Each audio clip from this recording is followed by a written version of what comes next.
Bonjour à tous, alors aujourd'hui le Fast Club va vous faire découvrir un club pas comme les autres. Alors on connaît bien évidemment les clubs de bridge, les clubs de plongée, les clubs de golf, de tennis et autres. Mais comment faire quand on est passionné de très belles mécaniques?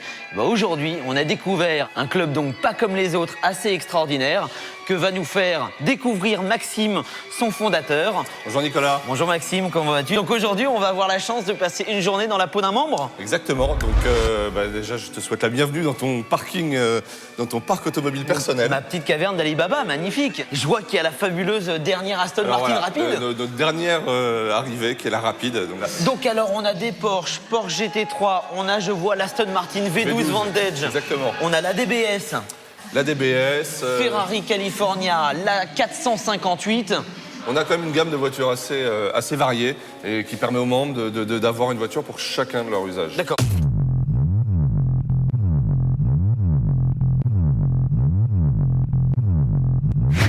Il me faut un mix entre une anglaise, une voiture qui a du charme et les italiennes. Donc, je vais jeter mon dévolu sur l'Alfa Romeo 8C Competition qu'on n'a jamais vu dans le Fast Club.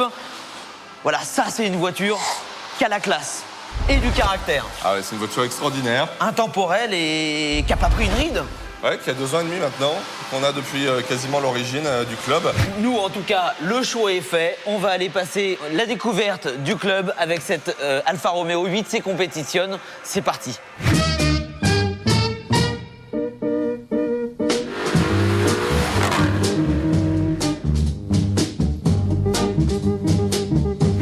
Bon, alors déjà, première impression dans cette Alfa Romeo 8C Competition, c'est que la finition est incroyablement belle.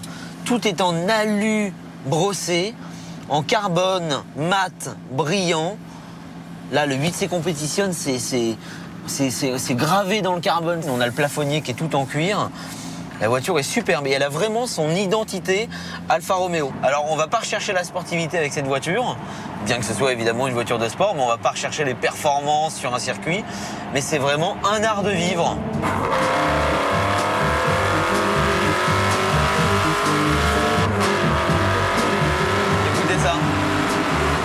C'est extraordinaire, c'est un des plus beaux bruits de voiture que j'ai jamais entendu. C'est fabuleux. C'est un chef d'orchestre qui a mis au point le bout de cette voiture, c'est pas possible. Bon alors maintenant, ce qui nous intéresse, c'est faire le tour complet et de près de cette magnifique œuvre d'art roulante, parce que c'est de ça dont il s'agit.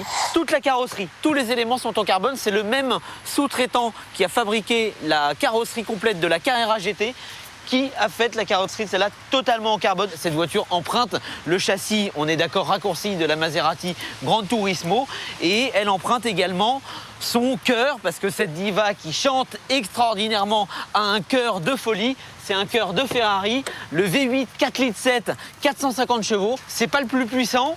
Mais de toute façon, c'est pas ce qu'on demande à cette voiture, parce que cette voiture, c'est un art de vivre. On est là pour faire de la balade musclée, on est d'accord, mais de la balade. Alors on aura juste 2 petits défauts sur cette voiture, qui sont pas des moindres, parce que c'est quand même une voiture pour voyager, pour se balader. Petit 1, on n'a pas de place à l'arrière, hein, c'est une 2+0, uniquement 2 places. Et petit 2, et ça c'est assez contrariant, c'est le coffre qui est quasi inexistant. Tout ça c'est plein, il n'y a rien du tout, on peut rien mettre. Le seul coffre qui est, c'est ça. Donc c'est grotesque. Alors par contre, les heureux propriétaires de cette voiture ont un petit cadeau exceptionnel quand ils l'achètent neuve. Voilà, c'est cette petite reliure tout en carbone, qui est magnifique, avec le descriptif de la voiture et l'histoire complète. L'intérieur est somptueux. Toute la console centrale en carbone, tout le tableau de bord en carbone, c'est rarissime. Jamais aucune voiture n'a un tableau de bord entièrement en carbone. Là, avec de l'alu brossé, le seul petit défaut, hein, c'est le cendrier qui est là, c'est vrai, faut reconnaître, il est quand même hyper cheap, mais c'est le seul défaut qu'on puisse trouver. Voilà, on a des seuils de porte en carbone et en alu. On a donc ces sièges tressés extraordinaires, tout en carbone, avec le petit logo donc Alfa Romeo. Généralement, les petits logos, on les retrouve ici, bien généralement, sur les Aston Martin, Bentley, Ferrari, Maserati, etc. Et là, il est sur le côté, c'est plutôt sympa. Pour une fois, une finition chez une italienne, parce que ça reste des super Fiat, hein, finalement.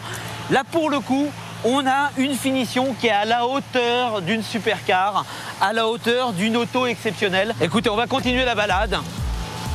En tout cas, on se régale avec cette diva. Superbe.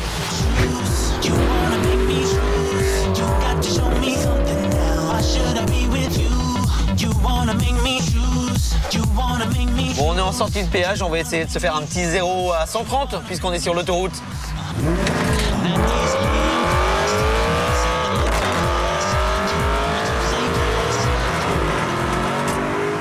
60 millisecondes le passage de rapport, c'est amusant de pouvoir se dire qu'on peut changer, je crois, une quinzaine de fois en une seconde le rapport de boîte. Bon, évidemment, ma main peut pas le faire, mais tout ça pour dire que la boîte de vitesse est quand même ultra rapide. Alors, c'est évidemment moins rapide que la Scuderia ou la 458 actuelle qui vient de sortir, mais c'est largement suffisant pour se faire plaisir.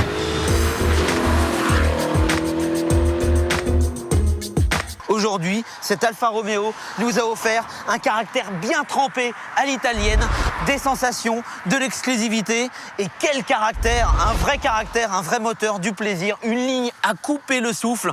Vraiment une voiture originale. Quand on pense qu'il n'y en a eu que 500, c'est presque un malheur, mais en même temps, c'est ça qui fait l'exclusivité de cette voiture, cette rareté. J'ai qu'une envie, c'est de remonter dans la voiture. Fast Club continue, on se dit à la prochaine. Gotta get you out of my mind.